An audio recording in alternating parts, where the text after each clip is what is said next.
وہ ٹکرا کے مارا گیا اور اب یہ واقعہ ہو گیا ہے. یہ بندہ اتنے قریب پہنچا کیسے, اسلحے کے ساتھ وہ وہاں موجود کیسے تھا, اس نے کیسے یہ اقدام کیا؟ اب کون اس پہ گفتگو کرے گا؟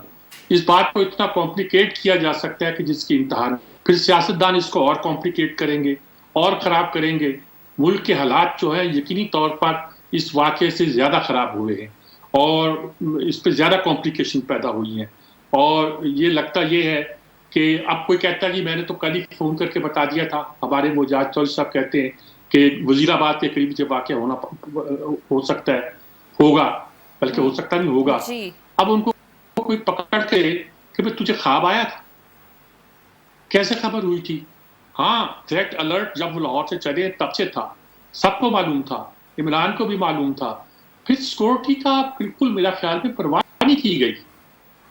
جو لوگ کنٹینر کے ساتھ ساتھ چلتے تھے اپنی جان سے چلے گئے, ان کی بات الگ چھوڑیے. یہ شخص اتنے قریب آ کے اس نے فائر کیا, اور کوئی پروٹیکشن کے لیے کوئی شیشہ ہوتا ہے یا کیا جاتا ہے, اس سے لاپرواہی برتی جس لیے گئی تھی کہ شاید اوور کانفیڈنس تھا کہ جو مجمع ہوتا ہے وہ ہمارا ہوتا ہے, اس میں کوئی کچھ نہیں کر سکتا. دیکھیے یہ موب ہوتا ہے, اس کا کوئی مذہب نہیں ہوتا, اس کا کوئی موڈ نہیں ہوتا, اس کی کوئی پارٹی نہیں ہوتی, اس کا کوئی انداز نہیں ہوتا, یہ کچھ بھی کر سکتا ہے. جی, موب میں کوئی آدمی بھی آ سکتا ہے, کچھ بھی اس سے سرزد ہو سکتا ہے. یہ بہرحال ایک اچھا واقعہ نہیں ہوا, اور میرے خیال میں پاکستان میں کسی نے بھی اس کی حمایت یا اس پر خوشی کا اظہار نہیں کیا ہے. بالکل, چاہے وہ حکمران جماعت ہو, چاہے وہ دوسرے لوگ ہوں, چاہے کچھ ہوں, یا پاکستان میں سیاسی طور پر کوئی نظریہ رکھنے والے لوگ بھی ہوں. اس بات کا اندیشہ تھا اور ٹھیک ہے جی. ٹھیک سجاد میر صاحب, آپ کا جواب بھی آ گیا. زیخم خان صاحب, آپ کیا تجزیہ کریں گے؟ قاتل نے اعتراف جرم کیا ہے, کہتا ہے کہ خان صاحب کو مارنا چاہتا تھا اور اس نے خود سے یہ فیصلہ کیا, اس کے پیچھے کوئی نہیں ہے. کیا کہیں گے؟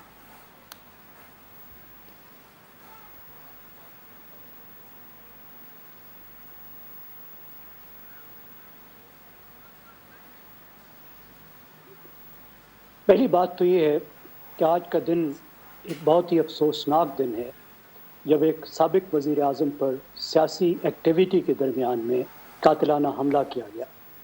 اور آج اس بات کا خطرہ موجود تھا کہ پاکستان کا چوتھا سابق وزیر اعظم ایک غیر فطرتی طور پر اپنی زندگی کے خاتمے سے دوچار ہوتا. لیکن میں سمجھتا ہوں کہ آج ہم ایک لحاظ سے خوش قسمت بھی ہیں. وہ اس لحاظ سے کہ عمران خان محفوظ رہے, اور دوسری بات اس لیے کہ ملزم موقع پر پکڑا گیا. دیکھیے, پولیس نے جو فوٹیج ریلیز کی ہے, میری رائے میں وہ بہت اہم ہے. ایک تو وہ پنجاب کی پولیس نے ریلیز کی ہے جو پنجاب حکومت کے ماتحت ہے, اور پنجاب کی حکومت پی ٹی آئی کے پاس ہے. اگر کوئی کلو ایسا نظر آیا ہوتا انہیں کہ بات اس سے پیچھے جاتی ہے تو وہ اس طریقے سے اس فوٹیج کو ریلیز نہ کرتے. یہ فوٹیج کسی ایسی حکومت نے ریلیز نہیں کی جو مسلم لیگ نواز کے ماتحت ہے. اگر جو اعترافی بیان سامنے آیا ہے اس کا تجزیہ کریں تو دو تین چیزیں بہت واضح طور پر سامنے آتی ہیں. پہلی بات یہ سامنے آتی ہے کہ ایک لون ولف اٹیک تھا, ابھی تک یہ لگ رہا ہے, اور میں تو جو موجود حقائق ہوتے ہیں اس کی بنیاد پہ تجزیہ کرنا پسند کرتا ہوں. دوسری بات یہ ہے کہ اس نے گریونس بتائی ہے. اس نے گریونس یہ بتائی ہے کہ اذان کے درمیان میں اس جلوس سے اور اس کنٹینر سے ڈیک بجا کرتا تھا.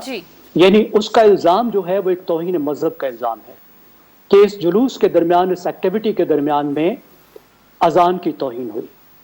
یہ کوئی نئی بات نہیں ہے, پاکستان میں ایسا ہوتا رہا ہے. خاص طور پر 2018 کے الیکشن سے پاکستان میں ایک نئی قسم کی مذہبی انتہا پسندی ابھر کر آئی جو توہین مذہب کے ارد گرد لوگوں کو موبلائز کرتی ہے. اور وہ جماعتیں اور وہ گروہ جنہوں نے لوگوں کو توہین مذہب کے نام پہ موبلائز کیا, ان کا نظریہ یہ ہے کہ اگر کوئی شخص, کوئی مسلمان یہ محسوس کرتا ہے کہ اس کے جذبات کو, مذہبی جذبات کو کہیں سے ٹھیس پہنچی ہے تو وہ براہ راست اس کا بدلہ خود سے لے سکتا ہے. اور جب وہ خود سے بدلہ لے تو پھر اس کو کچھ نہیں کیا جانا چاہیے, پھر ریاست کو اس کو اکاؤنٹیبل نہیں بنانا چاہیے, اس کو سزا نہیں ملنی چاہیے. یہ وہ نئی قسم کی انتہا پسندی ہے جو پھیلی ہے. اس کا فرق ہے جو پرانی جہادی انتہا پسندی تھی اس سے. جو پرانی جہادی انتہا پسندی تھی اس میں جہادی تنظیمیں ہوتی تھی, اس کا ایک امیر ہوتا تھا, اس کی اجازت سے وائلنس کیا جاتا تھا. تو یہ ایک بڑی خطرناک بات ہے. میرا خیال ہے یہ ہمارے لیے ایک الارم بیل ہے پاکستان میں کہ انتہا پسندی کس طرف پاکستان کو لے کر جا رہی ہے. ٹھیک ہے. عاصمہ چودھری صاحبہ، آپ کیا کہیں گی اس اعتراف جرم کے بعد؟ آپ کیا سمجھتی ہیں کہ صورتحال کیا ہے؟ دیکھیے، عمران خان کو تو تھریٹ تو تھے، یہ بات تو ماننا پڑے گی. ڈے ون سے ان کی جان کو خطرہ ہے. متعدد بار انہوں نے کہا کہ انہوں نے ایک اپنا ویڈیو بیان ریکارڈ کر کے رکھ لیا، ان کی جان کو خطرہ ہے، اور اگر ان کو کچھ ہوا تو اس میں انہوں نے کچھ لوگوں کے نام لیے ہیں کہ جو بند کمروں میں بار بار وہ کہتے تھے کہ ان کے خلاف سازشیں ہو رہی ہیں. ایک تو بات یہ ہو گئی. دوسری بات، واقعے کے فوراً ہی بعد اس ملزم کو آپ کیمرے کے سامنے لے آتے ہیں. ٹھیک ہے، پنجاب پولیس نون لیگ کے انڈر اس وقت نہیں ہے، لیکن پنجاب پولیس کبھی بھی کسی کی نہیں ہے، وہ کسی کی سگی نہیں ہوتی. پنجاب پولیس کے بارے میں جو روایات اور یہ قصے کہانیاں ہم سنتے ہیں وہ سب زد عام ہے. میں اس چیز سے بالکل اختلاف کروں گی. جس طرح سے اس کو ٹی وی پہ لایا گیا، اعترافی بیان دلوایا گیا، میں تو یہ کہوں گی جی یہ بیان دلوایا گیا ہے. جس طرح سے وہ کہہ رہے کہ جی میں ڈیک بجا کرتا تھا، اذان اور کی ساتھ میں اپنے بیان کی وہ کانٹرڈکشن خود ہی کر رہا ہے. وہ کہہ رہا ہے کہ جب سے یہ لانگ مارچ چلا میں تب سے ان کے ساتھ تھا اور میں ڈے ون سے ان کے ساتھ تھا، کیونکہ عمران خان لوگوں کو گمراہ کر رہا ہے. اب دیکھیے دونوں باتوں میں اس کی تضاد ہے. ایک جانب وہ کہہ رہے کہ جی اذان کے ٹائم ڈیک بج رہے، اور اس سے پہلے وہ کہہ رہے ہیں ہاں جی میں تو ڈے ون سے اس لانگ مارچ کے ساتھ تھا، اور کیونکہ یہ لوگوں کو گمراہ. آپ غور کریں کہ یہ لفظ کون بولتا ہے کہ عمران خان لوگوں کو گمراہ کر رہا ہے. یہ الفاظ کی گونج، یہ اس لفظ کی خاص گونج ہم گزشتہ کچھ عرصے سے مخصوص حلقوں کی جانب سے بھی سن رہے ہیں، سیاسی جماعتوں کی جانب سے بھی سن رہے ہیں. اور این ٹائم پہ ابھی عمران خان کو ہاسپٹل شفٹ کیا گیا، اور پنجاب پولیس کی اتنی آپ دیکھ لیں کہ کتنی سعادت مند پولیس ہے کہ اتنی جلدی ایک بیان آپ سامنے لے آتے ہیں ٹی وی پہ، اور وہ آ کے ٹی وی پہ کہتا ہے کہ جی میں نے ایک بار اس کو مذہبی انتہا پسندی کا رنگ دینے کی کوشش کی جا رہی ہے، اور دوسری جانب کہا جا رہا ہے کہ جی میں تو ان سے ان کے بیانیے سے نفرت کر رہا ہوں اور لوگوں کو وہ گمراہ کر رہے ہیں. یہ تو باتیں دونوں طرف، اور میرے خیال سے یہ چیز تو ابھی بھی لوگوں نے اس کا پوسٹ مارٹم کر کے رکھ دیا ہے. جس طرح سے وہ بیان آپ سوشل میڈیا پہ جائیں، لوگ بھی بے وقوف نہیں ہیں. پاکستان اس وقت 21ویں صدی میں ہے. جو لوگ اسکرپٹ رائٹر ہیں اس سارے معاملے کے، تو آپ بہتر ہم دیکھ سکتے ہیں کہ یہ اسکرپٹ اب شاید پرانا ہو چکا ہے. عمران خان کی جان کو خطرہ تھا. رانا ثناء اللہ نے بار بار کہا کہ اس فتنہ کو کچلنا ہوگا، اور اب وقت آ گیا ان کو کچلنا ہوگا. مریم نواز کی 2 دن پہلے کی ٹویٹ ہے جس میں وہ کہہ رہی ہیں عمران خان کا وقت ختم ہو گیا، اور ڈے ون سے کہا جا رہا ہے یہ خونی مارچ ہے، ہم اس کو کچلیں گے. تو دیکھیے اس طرح کے اگریشن والے بیانات سیاستدانوں کی جانب سے آئیں گے تو الٹیمیٹلی جب ان پہ اس طرح کا حملہ ہوگا تو پھر انگلیاں کس کی جانب جائیں گی؟ ٹھیک ہے، کوئی تیسری قوت بھی اس کا فائدہ اٹھا سکتی ہے. ہم ابھی قبل از وقت کسی نتیجے پہ نہیں پہنچ سکتے، لیکن جو چیزیں اس وقت سامنے آ رہی ہیں تمام تر اس وقت سچویشن کو بدلنے کی کوشش کی جا رہی ہے. حملہ آور کے بیان کو لا کر اس سے ڈیبیٹ ہو رہی ہے. آپ چیزوں کو دیکھیں، سینیریو کو دیکھیں کہ آخر عمران خان سے کس کو تھریٹ ہے، کس سے ان کو خطرہ ہے، اور کون ان کو پنڈی نہیں آنے دے رہا، کون ان کو اسلام آباد جانے نہیں دے رہا. پاکستان کے چوتھے وزیر اعظم ہیں جن پہ اس طرح کا ابھی حملہ ہوا ہے. لیاقت علی خان کو پنڈی میں گولی مار دی گئی، ذوالفقار علی بھٹو کو پنڈی میں شہید کر دیا گیا. ٹھیک ہے عاصمہ صاحبہ، آپ کا پوائنٹ بھی آ گیا. ناظرین ایک بریک کی طرف جانا ہے مجھے، بریک کا کہا جا رہا ہے، بریک کے بعد واپس آئیں گے. تو میرا اگلا سوال میرے مہمانوں سے یہ ہوگا کہ خان صاحب متعدد بار یہ کہتے رہے ہیں کہ ان کی جان کو خطرہ ہے، کیا ان کے خدشات درست تھے؟ بریک کے بعد واپس آئیں گے، ساتھ رہیے.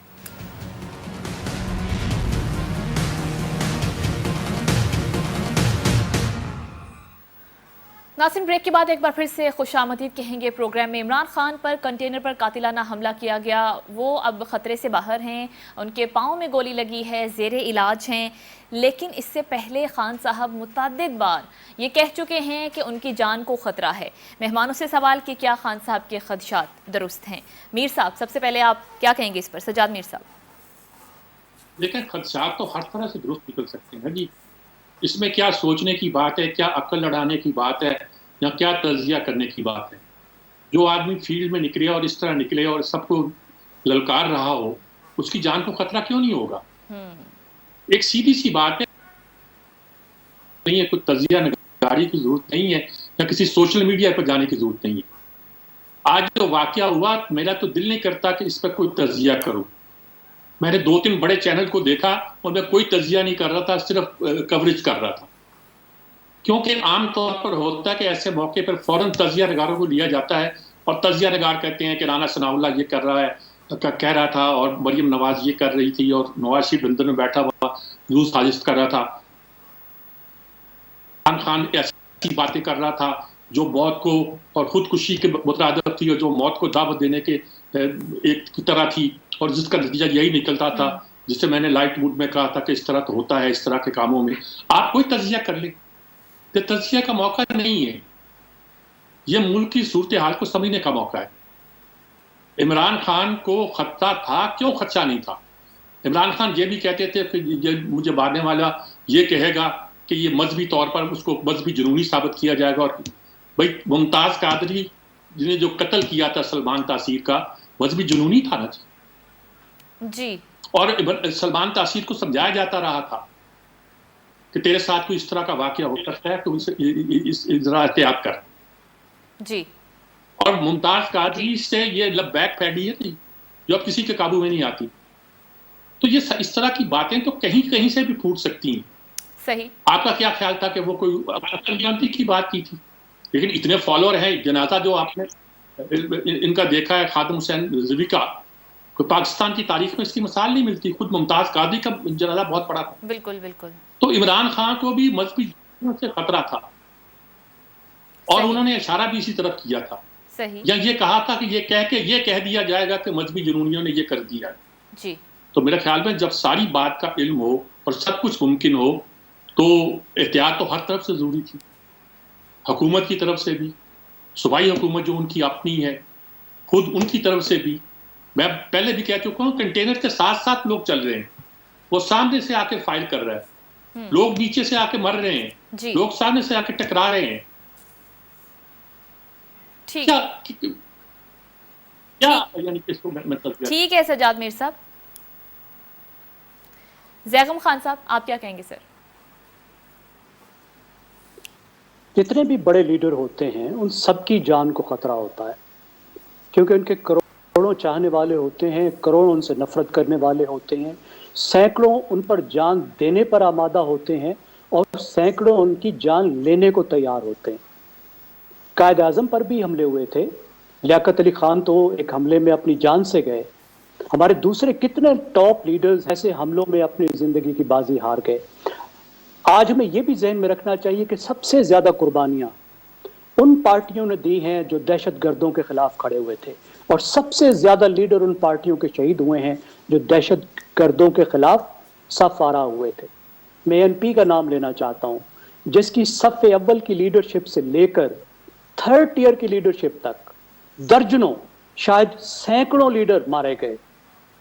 پیپلز پارٹی نے جو اپنی ان کی ٹاپ لیڈر تھی محترمہ بے نظیر بھٹو، ہماری پاکستان کی سابق وزیر اعظم، اس کو کھو دیا. اس کی وجہ سے آپ دیکھ رہی ہیں کہ ایک ڈیکیڈ سے زیادہ ہو چکا ہے کہ جتنی بھی پارٹیاں اپنی پولیٹیکل ایکٹیویٹیز کرتی ہیں اس میں سخت حفاظتی جلوس ہو بھی رہا ہوتا ہے.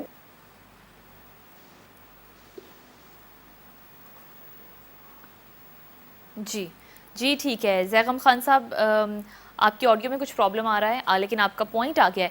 آسمہ صاحبہ آپ کیا کہنا چاہیں گی؟ ذرا جواب تھوڑا مختصر رکھیے گا، وقت کی تھوڑی کمی ہے. دیکھیے ہم سب چیزوں کا انالیسس کر رہے ہیں. میرے خیال سے عمران خان نہ تو کسی دہشت گردی کا شکار ہوئے ہیں نہ کسی مذہبی انتہا پسندی کا. عمران خان کو ٹارگٹ کیا گیا ہے اور اس چیز کے واضح ثبوت موجود ہیں، اور ڈے ون سے وہ اس چیز کو بارہا میڈیا میں آ کر بات کریں، اپنے جلسوں میں بات کریں، اور آج انہوں نے کہا تھا کہ آج وہ کچھ مزید اہم انکشافات کریں گے. بہت ساری چیزیں رپورٹ ہو رہی ہیں. ہم نے دیکھا وزیر آباد کس کا حلقہ ہے، کس نے ان کو کل کھلا چیک دیا کہ وزیر آباد میں عمران خان کی ہم تقریر نہیں ہونے دیں گے، اور آج واقعی ہی ایسا ہوا کہ وزیر آباد میں وہ تقریر نہیں کر سکے. تو بہت سارے لوگ، بہت سارے اس میں جو عناصر ہیں وہ شامل ہیں. عمران خان کو باقاعدہ ٹارگٹ کیا گیا ہے، ان کو اسیسینیٹ کرنے کی کوشش کی گئی ہے اور پاکستان کی سیاست سے ایلیمنیٹ کرنے کی کوشش کی گئی ہے. میرے خیال سے دیکھیے پاکستان کے اس وقت آپ تمام سرویز اٹھا کے دیکھ لیں، ان کے مخالفین بھی اس بات کو مانتے ہیں کہ اس وقت پاکستان کے most popular leader Imran Khan ہیں. جیسے میں پہلے کچھ دیر پہلے بات کر رہی تھی کہ پاکستان کے وزرائے اعظم جو مشہور تھے، عوام کے دلوں پر راج کرتے تھے، ان کو اسی طرح اسیسینیٹ کیا گیا، ان کو اسی طرح مارا گیا.